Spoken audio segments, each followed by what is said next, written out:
Hola a todos. Primero, déjenme agradecerles a los organizadores por darme la posibilidad de contar mi trabajo, que tiene que ver con transiciones de fase orientacionales en monocapas absorbidas de unas moléculas que se llaman 2-tiofeno o curcuminoides, que las hemos estudiado mediante teoría y simulaciones de Monte Carlo.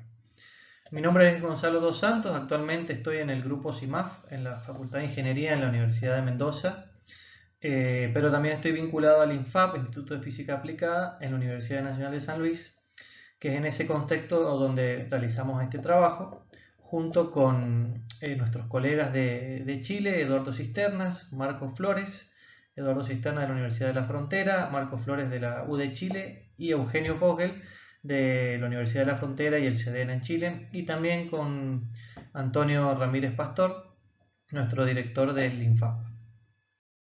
Bueno, y voy a comenzar con un poquito de evidencia experimental de estas monocapas autoensambladas o Self-Assembled Monolayers en inglés, las SAMs, que generalmente se presentan, aquí les muestro dos casos, generalmente sobre superficies inorgánicas, superficies metálicas, y las moléculas que se absorben generalmente son de tipo orgánicas, y se forma una autoorganización, hay un autoensamblado en la monocapa absorbida. Como pueden ver en este caso, son imágenes de microscopía de efecto túnel. Y en este segundo caso, que es el trabajo donde nos hemos inspirado nosotros, de nuestro colega Eduardo Cisternas y Marco Flores, un trabajo anterior que ellos hicieron, que son estos dos tiofenos, esta molécula absorbida sobre una superficie de oro, que como ven se forman dominios donde las moléculas tienen una misma orientación, se forma esta monocapa autoensamblada. Este tipo de monocapas, digamos, de formación de SAMs, tiene una importancia tecnológica, digamos, se proponen como para dispositivos que pueden controlar la conductividad eléctrica, por ejemplo, en una superficie, como interfaces para dispositivos de almacenamiento de energía, por ejemplo, como baterías de litio. Entonces, hay cierto interés en este tipo de estructuras en cuanto al desarrollo tecnológico. Entonces, el antecedente es, como les comentaba, este trabajo de Marcos Flores y Eduardo Cisternas, donde ellos estudian esta molécula que, como ven acá, consiste de una cadena de carbonos, tiene dos silicios aquí en la punta y tiene unos oxígenos, y está toda rodeada por hidrógenos.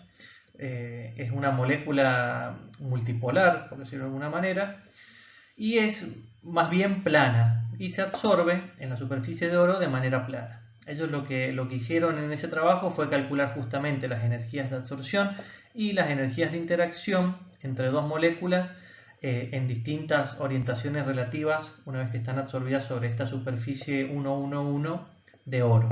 Y además observaron, como les dije en la filmina anterior, esta formación de un autoensamblado. Bien, y a partir de la observación de que estos tioles forman una monocapa autoensamblada en la superficie de oro, fue que nuestros colegas se preguntaron cuáles eran los posibles mecanismos para la formación de ese autoensamblado, y ahí es donde entramos nosotros con nuestros modelos de gas de red y las simulaciones de Monte Carlo. En principio les cuento que hicimos un modelo de gas de red simplificado de este sistema, de tal manera que la molécula la representamos como un cámero lineal, una varilla rígida. ¿Sí? Un cámero es una entidad que al absorberse sobre una red, al depositarse sobre una red, ocupa K sitios consecutivos. En este caso K vale 5, es decir, tenemos un pentámero. Y además hemos identificado, ya que esta es una molécula polar, le hemos asignado distintos centros de interacción que van a tener distinta carga, por decirlo de alguna manera. Van a interactuar de manera distinta. Ya lo vamos a ver un poquito más adelante cómo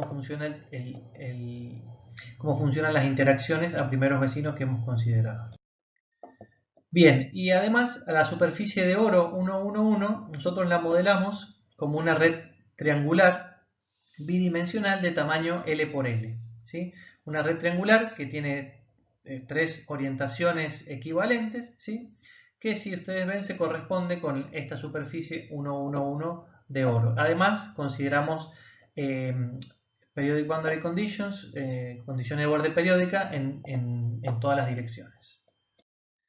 Aquí les muestro de manera reducida y simplificada cómo sería pasar de un sistema a otro, del sistema que ellos calcularon con DFT y que hicieron los experimentos al modelo de gas de red que nosotros estamos proponiendo. Es decir, el pentámero en una red triangular representaría a estos tioles en una superficie de oro 111. Y además, cómo vamos a incorporar las interacciones a primeros vecinos, debido a que tenemos tres centros de interacción, vamos a tener tres tipos de interacciones distintas. Interacciones cabeza a cabeza o head-head, interacción cabeza-centro, una cabeza de un cámara con el centro del otro, y hemos definido que esa interacción es la mitad de la interacción head-head, y por último tenemos la interacción de un centro con otro centro, con la cual hemos definido 1.5 veces la interacción head-head. Y se preguntarán por qué elegimos esa relación tan particular entre las energías, y es básicamente porque es esa relación la que nos permite tener alguna aproximación, ¿sí? A las energías calculadas por DFT. Fíjense que aquí les muestro las energías que calcularon nuestros colegas en DFT para ciertas disposiciones representativas del sistema. Por ejemplo, si uno define que la interacción cabeza a cabeza vale 4.5 electronvolts, bueno, aquí por ejemplo uno tiene dos interacciones cabeza a cabeza, lo cual le da 9 electronvolts, que es aproximadamente lo que ellos calculan. Lo mismo por ejemplo en este caso, que uno tendría dos interacciones cabeza-centro, acá tengo una, acá tengo otra, lo cual le daría 4.5 electronvolts, que es muy similar a lo que se obtiene con DFT. Es por eso que elegimos esta relación particular entre las tres interacciones distintas. Y una última aclaración sobre el modelo de gas de red que hemos implementado es que hemos considerado absorción en monocapa, no se puede absorber más de un elemento de un cámara en un sitio de la red. La absorción es reversible, estas varillas se van a absorber y desorber dependiendo del potencial químico hasta alcanzar un estado de equilibrio. No pueden difundir sobre la superficie, una vez que se absorben se quedan ahí, salvo que se desorban. Y no hay disociación ni religadura, es decir, se absorben como un todo, no se separan ni se pueden juntar. Bueno, y con este modelito de gas de red que les conté, lo que hicimos fue realizar simulaciones de Monte Carlo, el proceso de absorción en el ensamble de gran canónico, donde uno lo que tiene por parámetros, lo que controla es el potencial químico y la interacción, y básicamente tiene un reservorio de estas varillas en contacto con la superficie, y dependiendo del potencial químico, bueno, se van a absorber y desorber de la superficie hasta alcanzar algún estado de equilibrio. No voy a entrar en detalles de la simulación por cuestiones de tiempo, lo podemos ver si quieren durante las preguntas o personalmente. Y lo que les quería resaltar es que hemos aplicado un algoritmo de parallel tempering que básicamente simula distintas réplicas del sistema al mismo tiempo en paralelo, cada una de las réplicas a un potencial químico distinto. Aquí les dejo el hamiltoniano del sistema, donde tenemos el término que corresponde a la interacción entre primeros vecinos. C sub i es una variable de cada sitio, que vale 1 si el sitio está ocupado y vale 0 si no. Y aquí tenemos la energía de absorción de cada sitio. Y durante las simulaciones lo que relevamos y lo que reportamos luego como un promedio es el cubrimiento de la red, es decir, la sumatoria de todos los sitios ocupados dividido la cantidad total, que es M, que es L por L, digamos la cantidad total de sitios de la red triangular. Y como la red triangular tiene tres direcciones equivalentes, hemos definido este parámetro de orden para detectar si hay algún ordenamiento en alguna de las direcciones preferenciales. Fíjense que si las tres direcciones, digamos, si tenemos variedad absorbidas isotrópicamente en las tres direcciones, esto nos va a dar 0, pero si hay una dirección que prevalece, por ejemplo N1, esto va a ser 0, N3 va a ser 0, y la suma nos va a dar 1. Entonces este es un parámetro de orden que si da 0, estamos en la fase isotrópica, y si da 1, estamos en una fase ordenada o fase nemática. Ahora permítanme mostrarles de manera resumida algunos de los resultados que obtuvimos con estas simulaciones. Aquí les muestro la isoterma de absorción en rojo, es decir, el cubrimiento en función del potencial químico, y también les muestro el parámetro de orden en negro en función del potencial químico. Fíjense que en esta zona donde el cubrimiento crece linealmente con el potencial químico, tenemos un valor cercano a 0 del parámetro de orden, lo que estaría indicando correctamente, digamos que el sistema está en su fase isotrópica, es decir, todas las varillas están absorbidas a lo largo de las tres direcciones de la red de manera equitativa. Para un potencial químico cercano a 8, más o menos, lo que tenemos es que el sistema transicionó. Fíjense que el potencial químico, el parámetro de orden salta desde un valor cercano a 0 a un valor muy cercano a 1, lo que quiere decir que una de las direcciones prevalece, es decir, las varillas espontáneamente se alinearon a lo largo de una de las direcciones preferenciales. Esto es lo que se conoce como transición isotrópica nemática, es una transición de fase. Y fíjense que esto, lo que vemos acá, es muy parecido al SAM, a la monocapa autoensamblada que veían nuestros colegas en los experimentos. Y con lo cual esta transición podría ser un mecanismo de formación de esta monocapa autoensamblada. Y fíjense que un poquito más adelante, para potenciales químicos más altos, más cercanos a 13, hay otro salto en la isoterma que se corresponde con un empaquetamiento más eficiente, probablemente una cristalización, y no estamos seguros si esto corresponde o no a una segunda transición, y es lo que tenemos en estudio actualmente. Hay otros resultados interesantes de estas simulaciones que no los muestro por cuestiones de tiempo, y algunas discusiones interesantes también de la segunda transición, de la posible segunda transición, que tampoco los cuento porque me quedo sin tiempo, pero esto lo publicamos recientemente en este artículo de acá, así que si están interesados acá van a encontrar un montón más de detalles y una rica discusión acerca de las dos transiciones de fase. Bueno, y lo siguiente que hicimos fue justamente caracterizar la transición, aplicar toda la maquinaria de la mecánica estadística de los fenómenos críticos para caracterizar esa transición nemática que observamos y que evidencia el parámetro de orden delta nemático. Para eso calculamos el cumulante de Binder del parámetro de orden y la susceptibilidad del parámetro de orden.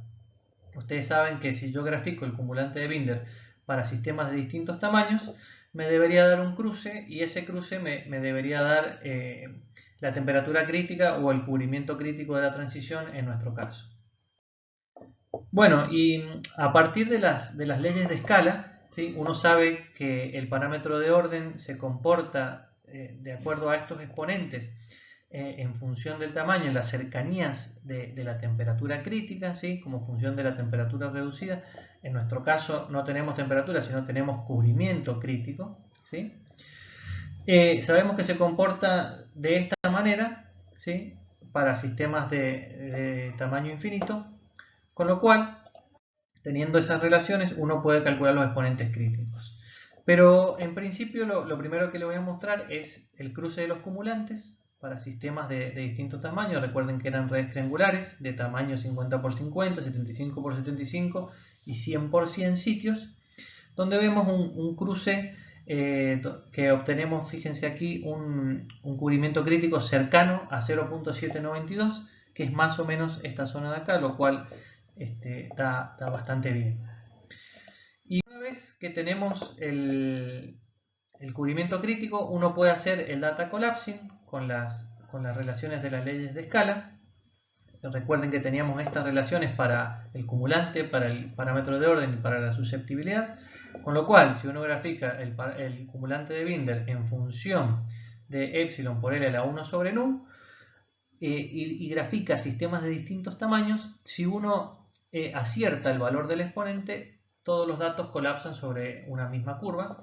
Aquí lo hemos hecho para el cumulante de Binder, para el parámetro de orden y para la susceptibilidad, y hemos obtenido este conjunto de exponentes críticos que están relacionados con la universalidad del modelo de Potts de 3 estados. Bien, y además de caracterizar la transición, lo siguiente que estamos haciendo con nuestros colegas de Chile es intentar detectar si esto es una segunda transición o no. Ahí recurrimos a las teorías de la información, donde Eugenio Vogel es el que está haciendo el trabajo, él es un experto en este tema, y ellos desarrollaron un compresor que se llama WLZip, World Length Zipper, que básicamente toma una serie temporal de la simulación de Monte Carlo de cualquier observable, puede ser el cubrimiento, puede ser el parámetro de orden, y lo comprime.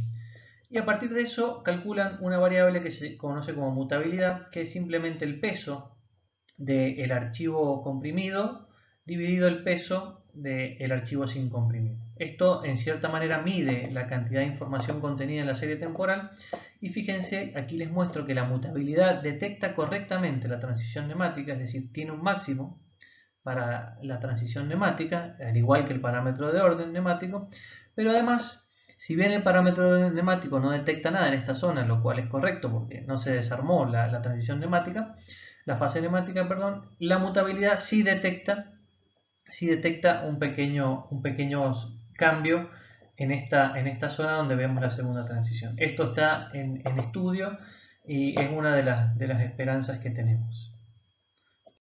Bien, y por último les dejo las conclusiones. Las moléculas polares se autorreglan de manera particular sobre superficies metálicas. El modelo que presentamos aquí, si bien es simplificado, permite reproducir de manera fenomenológica el proceso de absorción que se estudió y puede ser extendido a sistemas similares. Encontramos que existe una transición isotrópico-nemática a partir de cierto cubrimiento crítico y que esta transición es un posible mecanismo de la formación de SAMs observada experimentalmente en este sistema de tioles absorbidos sobre la superficie de oro. Bueno, encontramos este cubrimiento crítico y que pertenece a la universalidad de Potts de 3 estados y encontramos evidencias de una segunda transición, de una posible segunda transición, la cual estamos estudiando con teoría de la información para ver si podemos caracterizarla de manera correcta. Disculpen que me pasé un poquito en el tiempo y muchas gracias.